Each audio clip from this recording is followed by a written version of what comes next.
Selamat siang, nama saya Chris. Senang bertemu dengan Anda. Bagaimana kabar Anda? Sangat baik. Terima kasih. Saya sedang sibuk sekali.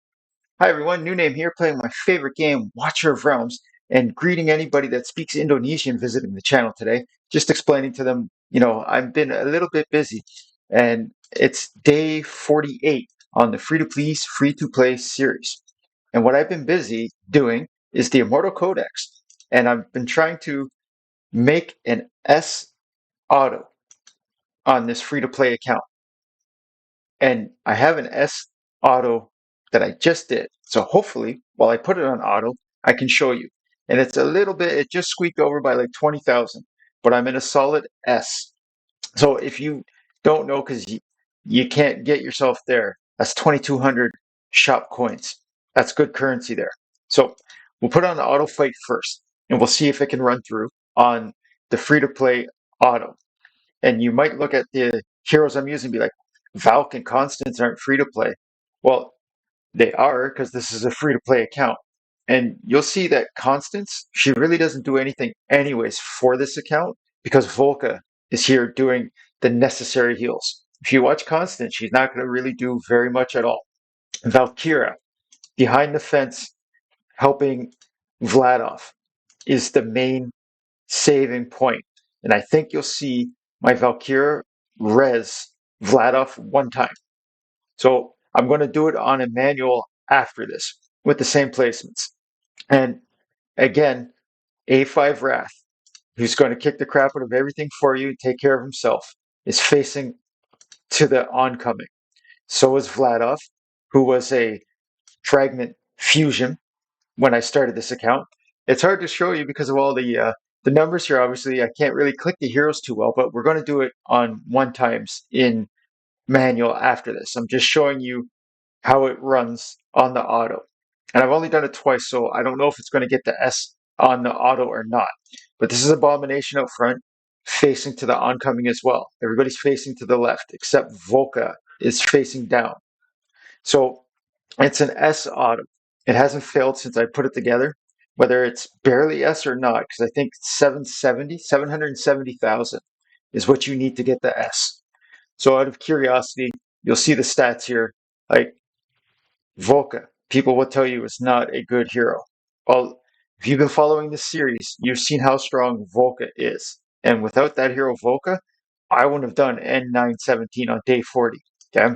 The entire campaign is done because of these free-to-play heroes. Now, let's try it on a manual together. And there's something fun about this Codex battle for me because of the ability you have of using tanks and only 2 damage dealers or 3 healers or some kind of crowd control. Whatever you have, a hero that is long ranged AoE, area of effect damage, meaning they hit everybody that's in their attack path, like Valkyra, who does magic damage, is absolutely huge in this battle. So you'll see how I'm putting everybody that's going to be out front. I want their, what you call it here, pardon me. I want their abilities to go as soon as possible for their ultimates to start gaining stacks, like Vladov, okay? So Wrath A5, he's got automatic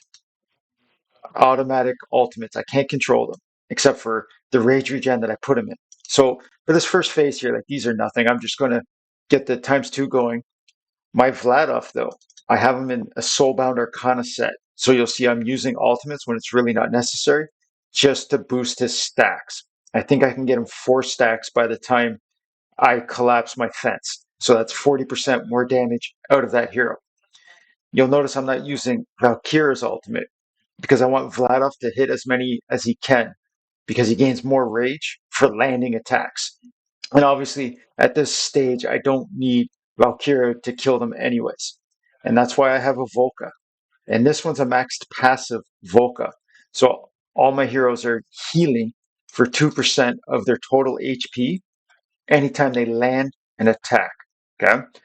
So Wrath is going to do millions and millions of healing no matter what, just because he's an Awakened 5. And I don't know where you've been along if you followed with the series from day 1 or day 31, but I A5 my Wrath as soon as possible after Idril. And I just sold his dismissed this day 44 thing. And I was 7 days early on completing content because I had an A5 Wrath. So I don't want to get lost here. I got to put it down to ×1 now, I believe. We're starting to get close to the A, but I'm on two Soulbound Arcana stacks now for Vladov. And you'll see I use my Constance's inspiration.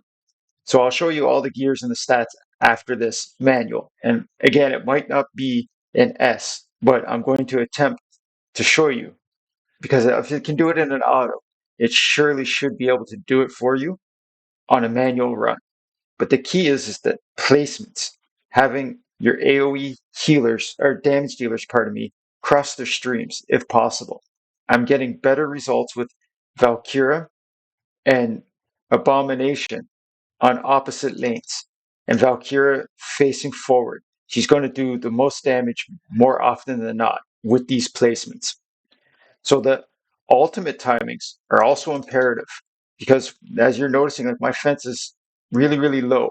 I'm lucky if I get a 700 here, because I messed up on some of the timings for the ultimates. So obviously I wish I could show you how to get an S on a manual. I don't want to do it again, but that's the exact same way as the auto. I just showed you how to do this. So we'll go through the stats again. And yeah, having Volka doing top damage instead of Abomination, probably not what you want, obviously. And there's many ways and many placements and ways you can face your Abomination, and he's going to take care of a lot of those enemies for you. And so is your A5 Wrath. Okay? And again, having this top 15%, it doesn't matter to me where I am on a leaderboard. It matters to me how many rewards I can get. Because when you go into your redeem shop at the end of all of this, okay, you're going to have almost 8,000 coins if you can get S in all of them. So it's important that you start out feeling good, so that you're like, I don't have to do this anymore unless you want to have fun. Like, I'm done. For the 10 days that this is available, I don't have to go into it ever again. Unless I get some kind of a hero, like, I'm very lucky and I pull a Cyrus or a Khan. I can't improve that very much. So there's no point in it. Now, to show you the gears. On Valkyra, she doesn't take damage when she's behind the fence. So this Frigid Flame, she's always going to get like a big boost, all right? And the skills, she's got a little bit into her skills here, okay? I think 1 or 2 crystals. Total stats, 16k attack. Okay? I try to keep them above 15 if possible. To me, that's like the threshold. I'm okay with 1.3 seconds and less. Anything above, it's a little slow for that battle. Okay, if you can get your numbers up just a little bit on the speed with the same damage numbers, you're going to get an S, no problem, every time. Okay, I'm not going to show you the rolls on the gears, but I'm going to show you the total stats, the skills, and the artifacts. So this Flux Pendant, it's just, when our HP drops below, there's extra crit damage. Volka doesn't drop below on HP. She's a huge tank, so it's just there because it's a mythic artifact, right? But her maxed passive is huge. Everybody heals for 2%, and she heals for 7. It's very rare that Volka's going to die. Okay? And in her total stats, she's got 17k attack. So it's not like she's, tickling them. All right. She's doing work. She's attacking decently quick, again at 1.6, max crit, a little bit of crit damage. All right. And you'll see it's a broken set. She's not getting any bonus from anything. And the same thing with the Abomination. Okay. I love this hero for a free to play hero, especially with the Eye of Sin artifact. Once he gets 2 ultimates up, it becomes a permanent ultimate, and it does AoE damage. So he's doing 14% more damage at this promotion level every time he hits somebody. If he kills them, he gets another 7% damage on top of that. And I really wish, I picked up 2 of his skill ups into this physical damage reduction so I could push gear raid 120 with him in front of the wall. I won't try it until I get that into the skills. But he got the initial basic attack damage increase on his 1 skill here. That helps, all right? So Abomination, one of the largest base hit point pools in the game. So to have him at 50k HP, it's not too difficult. And it makes him be able to sustain. 21k attack. That's big numbers, man. That hurts. He's doing some work to people out there when he's only got, a little bit of crit damage boost. And this attack speed on Abomination, it's it's okay because he's going to get a natural boost from his skills anyways of attack speed. So the Wrath with his artifact, Wailing Skull. So if you saw that purple spawn that would come out, that was Wrath. Wrath's getting credit for that damage. All right. It's very fortunate to make one of these really early. It helps. So my Wrath is maxed. Okay. He's A5 max skills. Can't get him any stronger for that.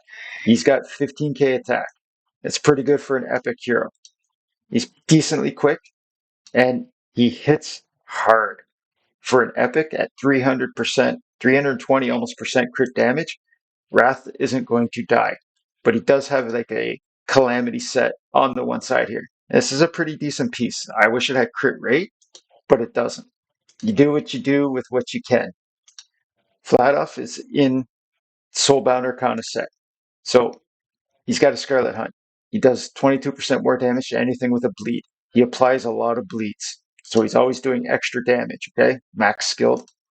In his total stats, 13.5 attack. It's hard to get epics past, a 15, 16k attack.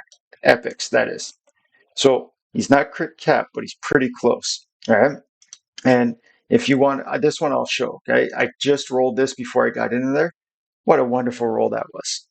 I had to max this out. It wasn't Tale of the Smith till tomorrow, but man, when you get a gold crit rate on Annihilating Might, you roll it and you use it. So I'm going to show the Soulbound Arcana items. All right. This one, I just ascended from an ancient that dropped in the Void Rift. It's not the greatest rolls, but it's got the unicorn stats. It's a nice bangle to have.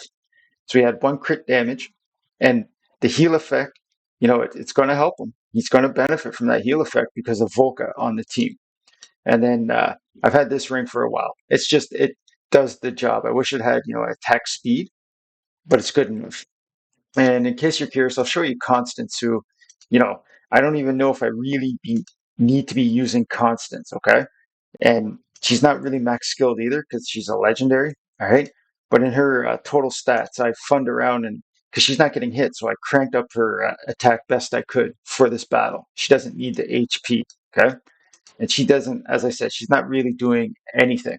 So I'm hoping if you're a free-to-play or your newer account, you see the potential for yourself and you can, sub in a hero. If you don't have a Valkyra, you can put somebody else in, obviously. You don't need a Constance, okay? But I suggest Wrath, A-Bomb, and Volka. Those 3, and you build somebody else around them, and you should be getting easy A pluses. No question about it. This was New Name playing my favorite game, Watcher of Realms. Take care, everyone.